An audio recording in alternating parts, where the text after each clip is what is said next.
The death of God is about the drying up of a horizon of meaning and of a whole form of human life. Where do we stand in the illusion it makes? What kind of space are we invited into? The material relations between people become social relations between things. When we look at toasters, corn, and TVs, we don't see still, to a large extent, live in the interregnum between worlds, if you will, or between paradigms. Not many people in the history of the world have faced that. Zero Squared is the Zero Books podcast. Peter Berard is a doctoral candidate in history at Boston College. He's also a writer for publications such as Jacobin and the LA Review of Books. Berard and I discuss the Black Bloc and Antifa tactics in an effort to take a more sympathetic look at these anarchist tacticians. And although the conversation here is not entirely uncritical, it's a more sympathetic one than the one you heard on the Punching Nazis or Shall We Punch Nazis podcast. Topics covered in this podcast include how we should go beyond the rigid definition of fascism that comes from Trotsky, and that was repeated by Brendan O'Neill on that Punching Nazis podcast, the Kurt Vonnegut novel Mother Night, a now mostly defunct assessment of Milo Yiannopoulos' career, and many other pertinent questions. This is the 100th episode of the Zero Books podcast. My name's Doug Lane, and I am the publisher of Zero Books and the host of this podcast. My thanks goes out to Kevin Dole, who sent me a congratulatory email. Kevin Dole is the inventor of Bizarro Fiction. He is the author of Tangerine Effant, and at this point, he's a longtime friend. Thanks goes out to members of the Zero Books Club as well. Zero Books Club members receive access to the Inside Zero Books podcast, which sometimes consists of unedited or full-length interviews from the Zero Squared podcast, sometimes features conversations with Zero Books readers, that is, people who assess the manuscripts with me, about the state of the left, and sometimes features public lectures from Zero Books authors or staff.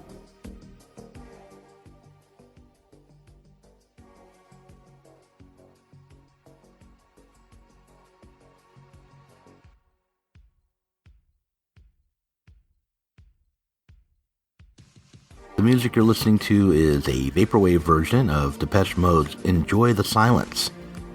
But in just a moment, you'll be listening to Peter Berard and I discuss the ins and outs of Antifa.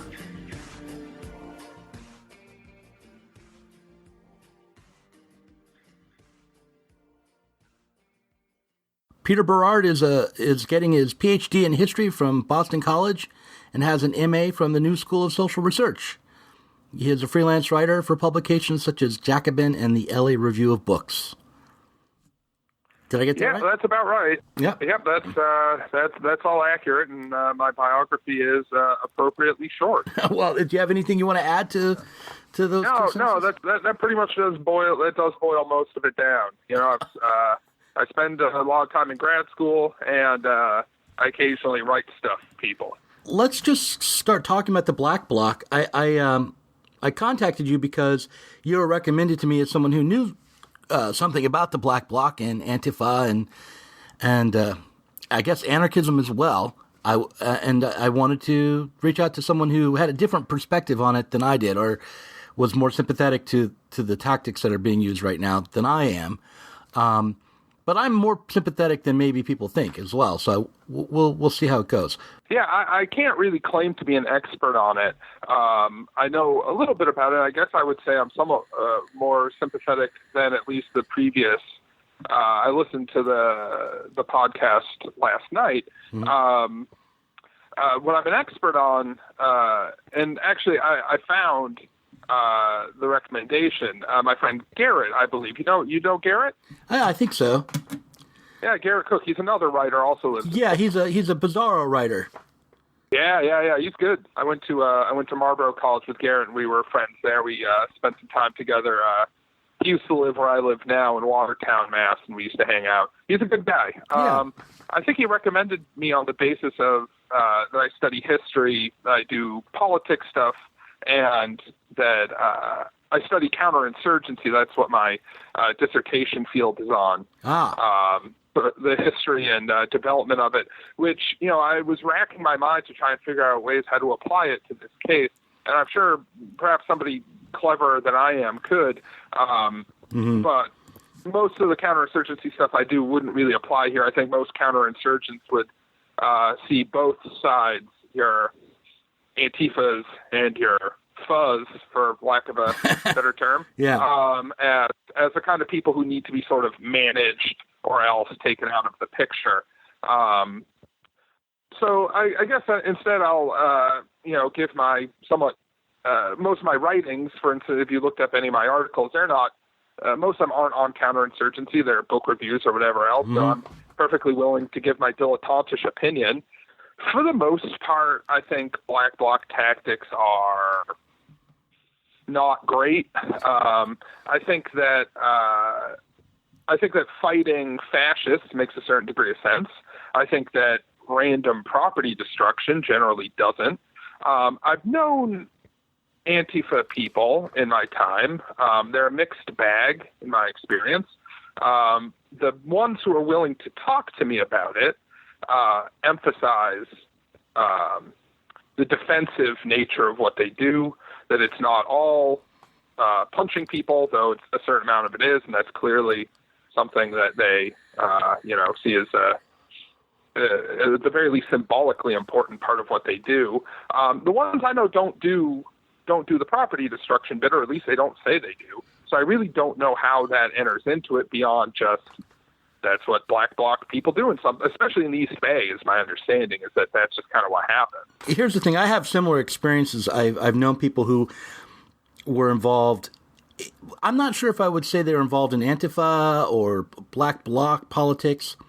The people I've known have been anarchists of different stripes, and some of them, like I knew someone who ended up in prison for a while for an action that he took part in. He ended up in prison for a few years. And so, but those tactics were, I don't know if I would consider those to be really the same as the Antifa tactics, or the movement wasn't, maybe the same tactics, but they weren't aimed in the same direction. This was sort of an anti-civilization, green anarchist movement that I knew about tangentially. But what would you say the aim of the Black Bloc is? Is it sort of a resistance movement, sort of like trying to hold back an insurgency from the far right, from the fascists, or is it something more than that? I think they would, from my knowledge, they would blanch pretty strongly at being described as counterinsurgents, because they would see themselves as the insurgents, and they would see the fascists as being on the side of, capital, civilization, whatever else they don't like, or the state. My understanding from the anti-fascists I know is that part of it's just, basically just boils down to general principle, which is Nazis are bad. When they're around in public, we should fight them, which I don't know if that's a good principle or not. I tend to at least emotionally agree with it. The other and somewhat more thought out principle is that if you, and I'm sure you've heard this and many listeners have heard this, that if you don't nip this kind of thing in the bud, then it expands, that you not just expands, but also like kind of in the immediate aftermath of public displays, it emboldens people. For instance, immediately after the Trump election, it's been somewhat exaggerated, but there was this upsurge of, hate crimes. A lot of people, assaulting people or whatever else, yelling the name Trump as though it's some sort of magical totem, as though the election itself, it really makes you wonder, because it's not like before the election people were so vigilant about these things, but I think the idea is the election itself sort of felt as though it gave these people permission. And I think it's the same when you get these sort of public, when fascists are allowed to kind of publicly rally, publicly show up without a firm, is I think the theory. You know, this is one of the things that bothered me most about this last election, that even if Hillary Clinton had won, was so troubling about the process of the campaign, was that both because of Trump's, I wouldn't even call them dog whistles, but I would say almost outright appeals to the KKK and other far-right groups, and because of the Democrats' response to it and the centering of that aspect of the Trump campaign as a central component of the campaign, both of those things tended to elevate what were fringe movements in the past. And so I was concerned about, especially towards the end of the campaign, about just how far to the right the mainstream was becoming, or that's not exactly right, but just how emboldened the alt-right was. The attention economy is interesting here, because I do think that Clinton name checking them was probably helpful to them, because, although at least in part, I think it's not just the attention always equals them gaining support in a positive sense. I do think that if you attack them and it's ineffective or sort of feckless, as it was in the case of Clinton, then you wind up, they get a bunch more attention. They, however many Google searches resulted from that, it was all helpful to them.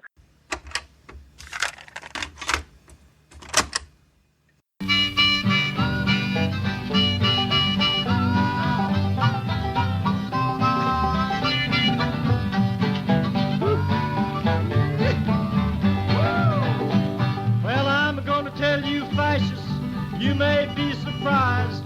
People in this world are getting organized. You're bound to lose. You fascists bound to lose. All you fascists bound to lose. I said, all you fascists bound to lose. Yes, sir. All you fascists bound to lose. You're bound to lose. You fascists bound to lose. There's people of every nation marching side by side, marching across the fields where 1 million fascists died. You're bound to lose. You fascists bound to lose. All of you fascists bound to lose. Yes, sir. All of you fascists bound to lose. I said, all of you fascists bound to lose. You're bound to lose. You fascists bound to lose. I said, all of you fascists bound to lose. Yes, sir. All of you fascists bound to lose.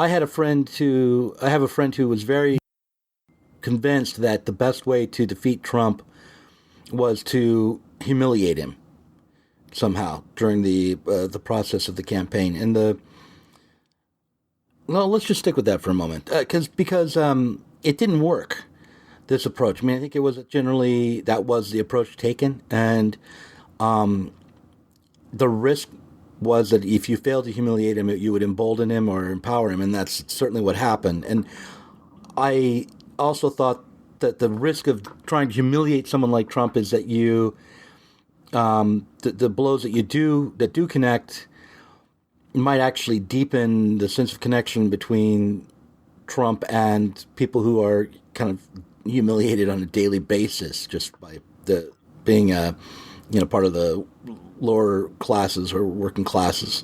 Sure. So it's a strange, or it's a difficult walk. I mean, what I think would work best, and this is my gut, I have no real facts to back me, is if Trump were seen to be kind of self-humiliating rather than a victim of someone else. But which he is, right? I mean, he is completely self-humiliating on a daily basis. Yeah. I think it's that, and I also think in that instance, I really do think it's because the Democratic Party and Hillary Clinton failed to, they thought that humiliation alone would do it and not offering any kind of alternative. Right? They didn't offer any kind of alternative vision.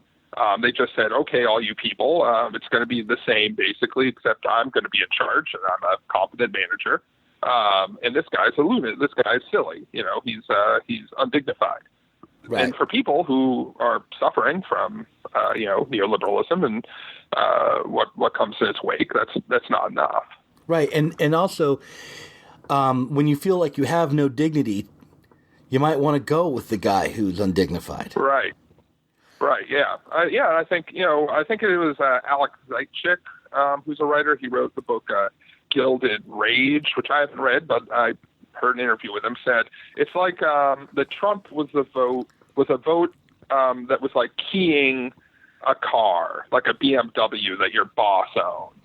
Right. And you want to, and the worse he is, the worse at keying you're giving that car. Yeah, Michael Moore said something similar to that. He said that going into the voting booth for these people will be a way to send the biggest fuck you in history to the elites that run this country. So let's go back to the Antifa movement. Do you think of it as a part of a political battle? I know they think of themselves as an insurgent movement. Do you think of the Antifa movement as part of a political battle against the establishment, or is it a culture war within the current society? Yeah, that's a good question. I think in theory it could be made into a political movement. I think often it's not. That due to the organizational slant, due to its sole focus most of the time, not all the time, but most of the time on, this small but, this real but, ultimately not that powerful threat of fascists, that they often don't reach out. There's this sort of, I think it's overstated, but certainly, and I think it usually is worse in places, ironically, where there's less fighting to do. So in Boston, I have noticed a certain, I don't know if macho is the right word, but a certain amount of swagger and a certain refusal to deal with other leftist groups who are trying to make a political campaign because I think they see us as soft. My experience, how I felt about this whole debate in the last few weeks is it's like I felt that I had a certain amount of difficulty being heard by either side. So the Antifa don't like to listen to people who tell them to moderate their tactics or to do things differently or who aren't part of their group. Right? There's this, you might have experienced this with anarchist politics, that there's a certain cliquishness involved. Mm-hmm. And that's been true in my experience with Antifa. Now, if you it's modified by the fact that if you sign up and if you agree with their premises, they'll take you in regardless of who you are. But if you don't, you can't really offer, you can't say, hey, I agree with you, but maybe do things somewhat differently. In my experience, maybe your mileage may vary. On the other side, the anti-Antifa, they don't really want to hear about it either because they have their own line of often kind of vaguely psychological analysis of what's going on. It's been a weird debate. Yeah. Well, so when you felt that you weren't being heard by people who were very critical of the anti-fascists and the Black Bloc, what weren't they hearing? What were you trying to tell people that they weren't able to grok? I think it was less an inability to grok it and more they were kind of enjoying their, I think, probably they've had experiences or they see online, the how often all of this stuff, and they don't like it, and they want to have their say. The part, what I would emphasize is the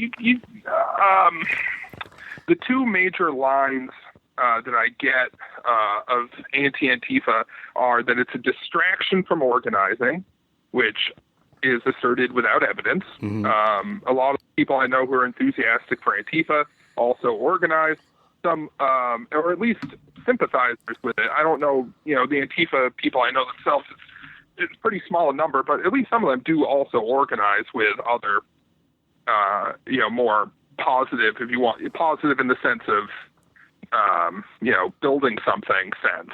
And the other is that, we should have, this line that it's an indication of intellectual cowardice.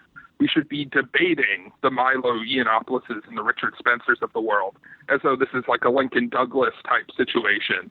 And it isn't. I think that there could be use for debate if we could, we wouldn't want to put our best theoretician up there to debate these guys. We'd want to put somebody funny up there who could humiliate them. Okay. Because I do think, I don't think that they have ideas in the sense that we do. I think they have a variety of hatreds and prejudices that they mold ideas around. That it is about the violent affirmation of hierarchy for them. And if it could be proven that they can't do that, then I think that's the way to go forward. Well, see, I think Milo is a unique case because I don't actually think he's fundamentally, in a deep sense, a fascist. I think he's a right-winger who uses his homosexuality as a shield to allow him to say racist and homophobic even and sexist things. But that he's not, I don't think he's to the right, very far to the right of just, say, Trump. I do think that, sorry, go ahead. But we can debate that. But the point that I would make with him is that he, if he is a kind of fascist, he's the kind of fascist that Slavoj Žižek talked about and talks about. He was on my podcast and he described this. It's like they're fascists in the name of liberal diversity. Like he will say, I'm against Islam, I'm against Muslims because I am pro homosexual, because I care about women's rights, because I want to stop this illiberal infusion of Islam into the Western world. And that is an idea. That's not just a prejudice, and it's borne out by some facts, right? I mean, if you want to find the nations where homosexuals are treated the absolute worst, going to Saudi Arabia or other Muslim nations is a pretty good place to start. So he's not entirely wrong there. So it would take someone going beyond just, hey, you're a racist, or hey, that's not a nice thing to say. They have their points, but the point's not the point, if that makes sense. Mm-hmm. I think that to a large degree, the performance is the point. So you'd want somebody who is also a performer. And speaking as somebody who detests these ideas, whether you want to call Yiannopoulos a fascist or not, I would say he fits my definition. It's not impossible to be a gay fascist. Right. There certainly were some. I think that his concern for homosexuals and for women is fake.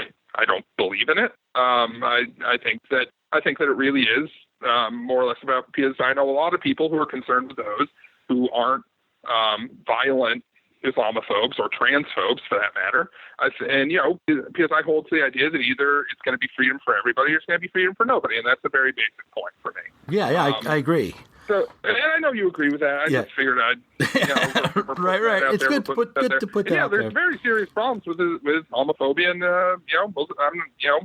in Islamic societies, and that's something that I think that people within those societies need to deal with. But I don't think that's Anyway, point is, I don't think that. Here's my point of view on this. I think the idea that refugees from Syria or any Islamic immigrants coming to the West are going to, in a significant way, transform our culture to make it more homophobic is an absurd notion. That the difficulties might be between small enclaves of immigrants of different kinds and the establishment in this country, and that becomes really sometimes problematic, or it's not always easy to negotiate. So, for instance, you have people in this country, and they come from a culture where arranged marriages are the norm, and they're continuing that tradition, and that flies in the face of legality even here, right? So you have it's always an adjustment. Yeah. It's not a simple one. It's just a deep adjustment, too, because you really are asking them to abandon aspects of their culture to adjust to living here. But certainly that's the direction it's going, right? It's this culture, this legal establishment asking people who are new to this culture to abandon aspects of their culture to fit, not the other way around. That just isn't happening, and it won't happen, so it's dumb to talk about it.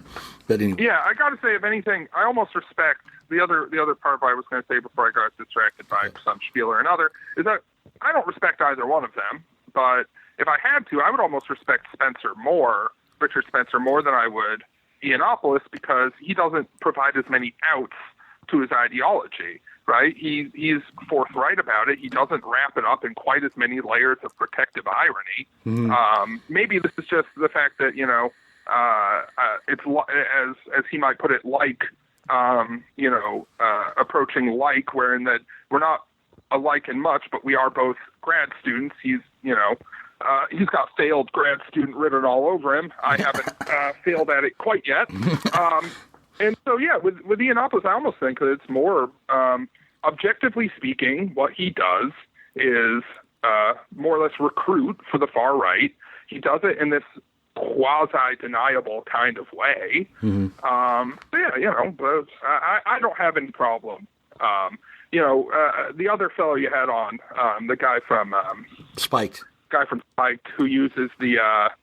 It's so funny, all the Trotskyites I know would sooner drink poison than read Spiked, but they converge on using, in an almost charming way, on using the ignition sequence model of fascism, which comes from Trotsky, which is that you need to have the big scary labor movement before you have fascism. Which, this doesn't mean it's wrong. Maybe it is right, but I can tell you that that framework isn't taken particularly seriously in the historical study of fascism these days.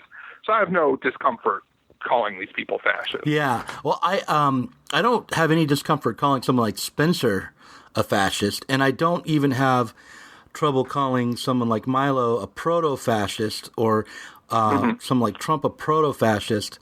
But I think it's important to I think Milo is being moved as much as he's moving. That what he found was a target, which was extreme political correctness in online feminist culture, and he found that target and created his own persona as its opposite, and that moves him in a certain direction. And it moves him towards a hyper-masculinist, far-right authoritarian position, which I would call, at the very least, proto-fascist. And I agree with you that I don't think that you need a far-left labor movement threatening the state for fascism to arise. That's just one way that it has, historically. Yeah. You ever read Kurt Vonnegut's Mother Night? Yes. Yeah, wouldn't it be funny if he was a Mother Night type? I don't remember the character's name, but for those of you who haven't read it, Mother Night is a Kurt Vonnegut novel. It's about I believe he was meant to be a pretty left-leaning playwright, right? The main character. Yeah. Yeah, this left-leaning playwright is sent by the OSS or somebody to imitate a Nazi player. He was going to. He infiltrated. He infiltrates Nazi Germany. And it forms this sort of farcical American division. It's not really a division. It's like 8 people of the SS and blah, blah, blah. He's in with all of them. But then, he's stuck with it in the end.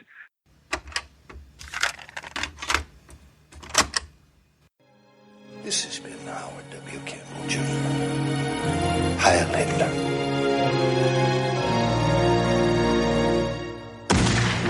Your government will never acknowledge your role as an agent. You come looking for a pardon, they'll deny they ever heard of you. Well, how many people did know what I was really doing? There were 3 of us. And the third, I'm sorry to say, is dead. Why doesn't the government come forward and say this man you're spitting on is a hero? Your role will remain classified, and Uncle Sam's official position is that you're the scum of the earth. What are you thinking? I'm a Nazi? I wasn't a Nazi. Take a good look at your crowd, friends. Because you're next. Even if you were a spy, you could never have served the enemy as well as you served us. All the ideals that make me proud of being a Nazi, they came not from Hitler, but from you. God damn you! You're a dead liar! Tell me what you live for, and I will live for that too! The moral here is, you must be careful what you pretend to be. Because in the end, you are what you pretend to be.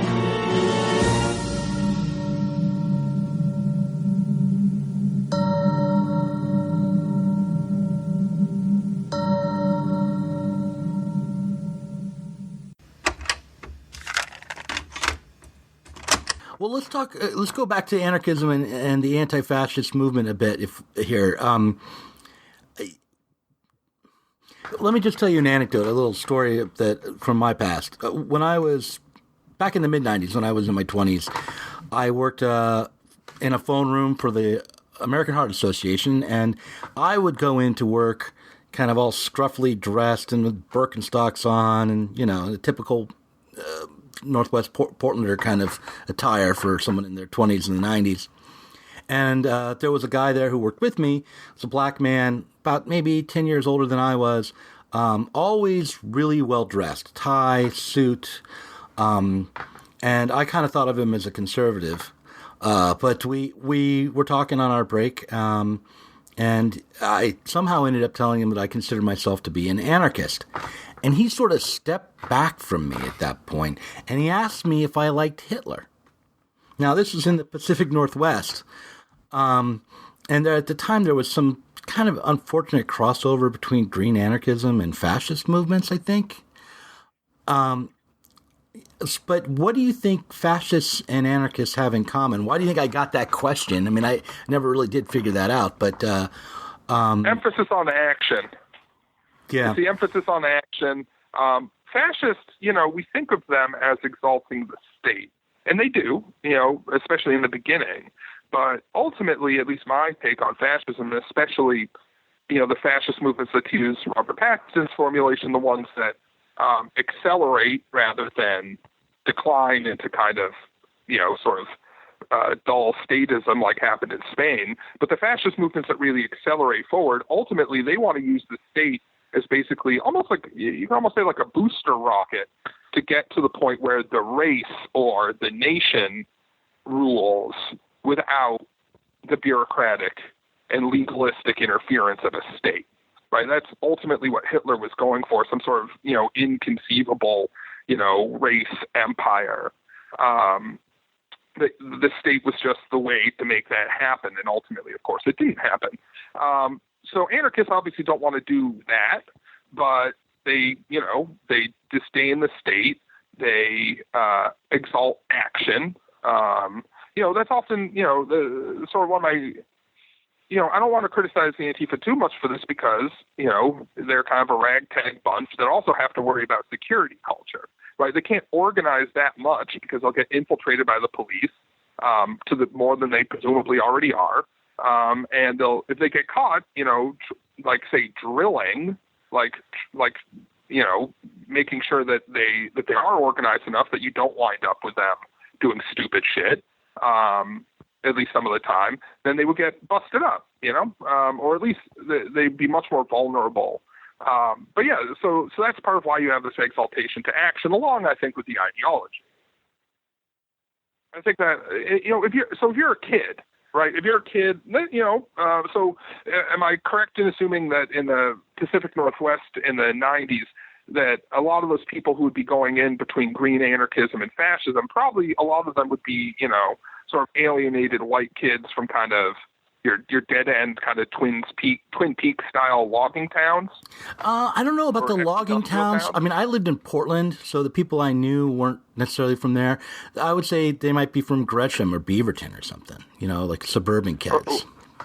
Okay. Well, yeah, so it could be both. So it could be suburban kids who are just bored. It could be exurb or like post-industrial malaise type stuff. These were kids who were like go to Portland Community College. Okay, yeah. So if you're trying to appeal to them, action and the promise of being part of something that's kind of outlaw, that's kind of outside, that that you have this solidarity, you against the world, and you don't necessarily have that much of a vision of a better future. You have some kind of faraway thing like fascism and its eventual racial utopia, or green anarchism, where I don't know, billions of people die and then you get to just walk around the woods for a while. But it's not anything you really have to plan towards. You could see why that would appeal to people more than, mainstream ideologies or just, normal, if you could really call that normal socialism, right? Which seems kind of bureaucratic and kind of involving a lot of tiresome organizing, people who you probably wouldn't want to hang out with normally. Right. Yeah, I mean, this I think is the thing. You're getting to it here. It's this anti-modernity stance that the fascists and the anarchists have in common, especially green anarchists. At least green anarchists, yeah. They one of the things that capitalism is good at is bringing people together who don't share a lot in common other than the collective purpose of their job, right? They can organize people in ways that are not cultural or tribal. And actually, that's one of the things I like about living in a capitalist world. Right. There's freedom in that. I'm against the exploitation of workers, and I want to see a better version of modernity. But, that is one of the good things about modernity. But if you take the stance that is a bad thing about modernity, and I think green anarchists and fascists both do, then you might have that's the common ground. Yeah, I know that in the Northeast, at least in New York, and I think to a certain extent New England, there's been sort of entryism, efforts on the part of sort of Volkish type fascists, or as they call themselves, national anarchists, which really should be a contradiction in terms, but to kind of infiltrate anarchist, sort of if you want to call that mainstream anarchist circles, right? So they try and set up at book fairs and this and that. Of course, it leads to, as you can imagine, extremely fractious debates. And then usually some, Antifa make it clear that they will, physically fight them to stop them from doing it. And then they usually get the boot. So yeah, you do get a certain amount of, and it's an interesting space, sort of culturally, psychologically speaking, that it'd be interesting if people did more work sort of looking at that. The only book I've ever read that even touches on this stuff was, you remember Paladin Press? Yeah, they maybe. Used to put out these kind of sketchy, notionally they were informative, sociological books about crime, but a lot of them were clearly about the gory details of whatever, or they were stuff about how to, notionally they were for law enforcement, but they were stuff about how to do, crimes. It was the kind of thing that if you ever mailed away for one of their books, you would get put on a list somewhere. But at a used bookstore, I found an old Paladin Press, with a book about skinheads in actually Portland in the 80s.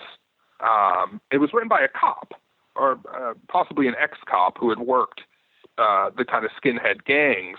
And he said that it was actually quite common. So you had your two kinds. You had your Nazi racist kind and your anarchist anti-racist kind. And he said it was extremely common for people to switch.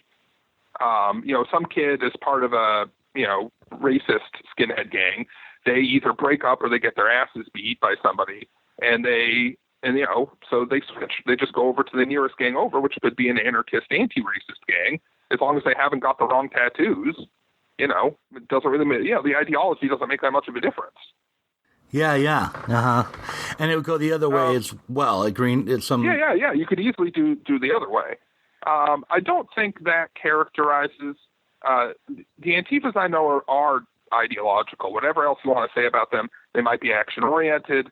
They might have various problems with their praxis, but they definitely are, quite ideological from everything I've seen in terms of being leftist, anarchist, and being anti-racist. I've known in the last year or so about 5 different anarchists and Marxists or far leftists who've gone pro-Trump and sometimes even full alt-right racial realists. Yeah, and they are not. It's not like these people were not ideological, right? But their ideology was, so I guess, secondary to their feeling that the society they were in was unsatisfying. And, that's a muted way to say it, but so that shows that the culture war aspect of this is not insignificant, because that the alt-right is snatching up people who were pretty well identified with far left organizations or publications or at least ideology and online culture. If they're able to move, let's say some significant fraction over to their side, that shows that something's happening culturally, and that it was happening before Trump, I think. Yeah, you got a certain amount of that in the 30s as well, actually.